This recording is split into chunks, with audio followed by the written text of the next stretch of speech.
KJ chemistry academy. मागच्या लेक्चरला आपण SN1 आणि SN2 रिएक्शन घेतलो. आता घ्यायचे आपल्याला डिहायड्रोहॅलोजिनेशन रिएक्शन. काय घ्यायचे? डिहायड्रोहॅलोजिनेशन रिएक्शन. तर डी म्हणजे होतो तुमचा रिमूव्ह करणे. एखादी कंपाऊंडला काय करणे? रिमूव्ह करणे. डी म्हणजे काय होईल? रिमूव्ह. हायड्रो म्हणजे काय होईल? हायड्रोजन. हायड्रो म्हणजे काय होईल? हायड्रोजन. आणि हॅलो म्हणजे होईल? हॅलो म्हणजे होईल हॅलोजन. हॅलो म्हणजे काय होईल? हॅलोजन. म्हणजे काय रिमूव्ह करायचं आहे आपल्याला?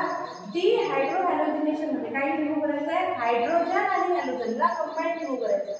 हायड्रोजन आणि हॅलोजन म्हणजे HX. काय रिमूव्ह करायचं आहे? HX. जर क्लोरीन असेल तर HCl, Br असेल तर HBr. म्हणजे कोणाला रिमूव्ह करायचं आहे? HX. हायड्रोजन आणि हॅलोजनला कंबाईन रिमूव्ह करायचं. जसं एक्झाम्पल घेऊ. एक्झाम्पल मध्ये जसं एक एक्झाम्पल आहे CH3, CH2, CH, CH3 आणि काय आहे? CH म्हणजे Br. काय आहे? Br. हा कंपाऊंड आहे. एक्झाम्पल आहे. काय आहे? एक्झाम्पल. त्या एक्झाम्पल मध्ये दोन गोष्टी आहेत. तर किती प्रोडक्ट बनवू शकतात? दोन. बघा मला काय करायचं आहे? हायड्रोजन आणि हॅलोजन. आता हॅलोजन कोण आहे आपल्याकडे? Br. हॅलोजन कोण आहे? Br. मला काय पाहिजे? हायड्रोजन. आता आपला घर सोडून दुसऱ्याला मागायचं. आपण ज्या घरी राहतो त्या घरचं मागायचं नाही. भाजी संपली दुसऱ्या घरी जातो ना तसं. इथं काय लागलं? Br. माझ्या घरचं संपलं. ते इथून एक हायड्रोजन काढू शकतो. इथून एक हायड्रोजन जर आपण काढलं, इथून एक हायड्रोजन काढलं तर किती होतील? 3 आहे. किती राहतील? 2. ज्याला आपण पण कसं लिहू शकतो? तर 3 आहे. आपण कसं लिहू शकतो? असं. जसं 2 आणि एक H खाली. बरोबर?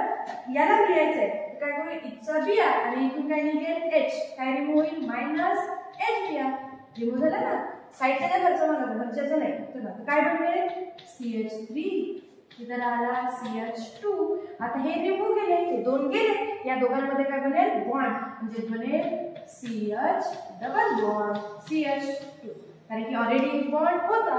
हे रिमूव्ह झाले तर काय बनेल? तुमचा बॉन्ड. जेव्हा आपण घरच्या साईडची भाजी मागतो रोज रोज मागू आपला बॉन्ड बनतो ना. थोडासा ओळखतात ते आपल्याला. त्यासारखंच इथं काय होते? बॉन्ड बनतो. दुसरी पॉसिबिलिटी अशी आहे जसं तुम्ही या साईडचं मागितलं. जर मी या साईडचे H काढले, या साईडचे जर इथं माझ्याकडे किती H आहेत? 2 H आहेत. याला असं लिहू शकते मी. एक H ऑलरेडी आहे. एक H कुठे लावत आहे? खाली. होऊ शकते हा H कोणासोबत निघेल? या Br सोबत काय बनवू शकतो? दुसरा प्रोडक्ट जसं CH3 ॲज इट इज. नंतर काय आहे तुमचा? CH. नंतर इथं पण काय आहे? CH. याचा H आणि इथचा Br बनला. बॉन्ड कोणाच्या बीच मध्ये? या दोघांच्या बीच मध्ये बनेल. आणि CH3 काय राहील? ॲज इट इज राहील. CH3 काय राहील? As it is. म्हणजे CH3 CH double bond CH. म्हणजे हा बनला तुमचा बॉन्ड कोणत्या? दुसऱ्या. जर नंबरिंग केली आपण पहिला, दुसरा, तिसरा, चौथा.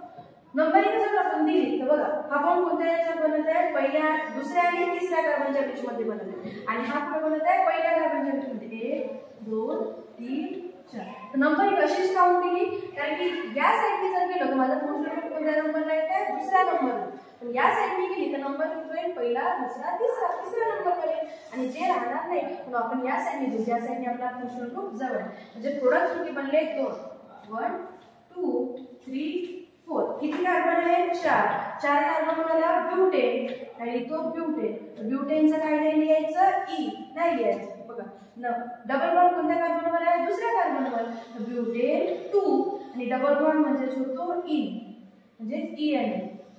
तो EN म्हणून आपण काय लिहू शकतो? Butane 2 butane 2 EN. याचं नाव जर लिहायचं आपल्याला तर डबल बॉन्ड कोणत्या कार्बनवर आहे? पहिल्या कार्बनवर. याचं नाव होईल ब्युटेन. काही E नाही लिहायचं. 1 पहिल्या नंबरच्या कार्बनवर आणि EN म्हणजे जाऊन आपण अल्कीन. अल्कीन जेव्हा लिहितो आपण काय लिहितो? Double bond. अल्कीन लिहितो तेव्हा काय लिहितो? Double bond. इथं काय येतो? EN. जेव्हा आपण अल्काइन लिहितो काय लिहितो? अल्काइन. तर इथं काय लिहितो? ट्रिपल बॉन्ड म्हणजे बायएन. आणि इथं काय आहे? डबल बॉन्ड म्हणून काय लिहिलं? EN. तर नंबरिंग बरोबर द्या. म्हणजे ही आहे आपली डिहायड्रोहॅलोजिनेशन रिएक्शन. पण अजून एक आहे थोडंसं जसं हे लक्षात ठेवा. Stages reaction. तर स्टेजेस रिएक्शन म्हणजे हा काय म्हणताय? जर माझ्या कार्बनला जर मी याला असं लिहिलं, त्याला असं लिहितात, ओपन करून लिहू बघ.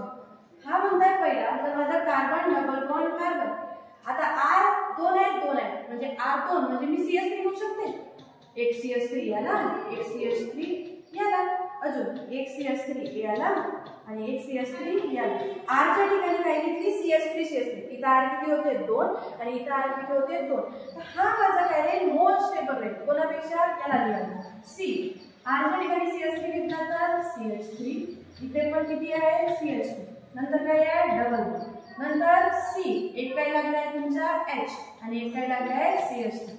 एक काय आहे H आणि एक काय आहे CH3. म्हणजे अर्थ असा आहे हा काय म्हणत आहे ज्याच्याकडे जास्त अल्किल असेल, जसं त्याच्याकडे किती अल्किल आहे R किती आहे 4, याच्याकडे बघा किती आहे 3, याच्याकडे किती आहे 2, याच्याकडे किती आहे 2, याच्याकडे किती आहे 1.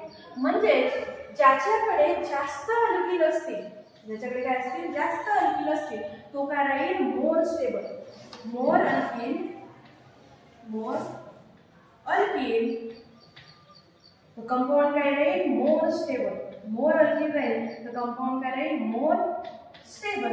जसं अर्थ ज्याच्याकडे जास्त पैसा आहे, ज्याच्याकडे काय जास्त पैसा आहे तो काय राहील स्टेबल राहील, बरोबर आहे. पण ज्याच्याकडे कमी पैसा आहे, ज्याच्याकडे पैसा नाही तो काही स्ट्रगल करेल कमवण्यासाठी, घर चालवण्यासाठी, बरोबर आहे. याचा अर्थ ज्याच्याकडे जास्त अल्किल राहील तो काय राहील मोर स्टेबल राहील. आणि हा आपला काय आहे स्टेजेफ रिएक्शन. हीच काय आपली स्टेजेफ रिएक्शन.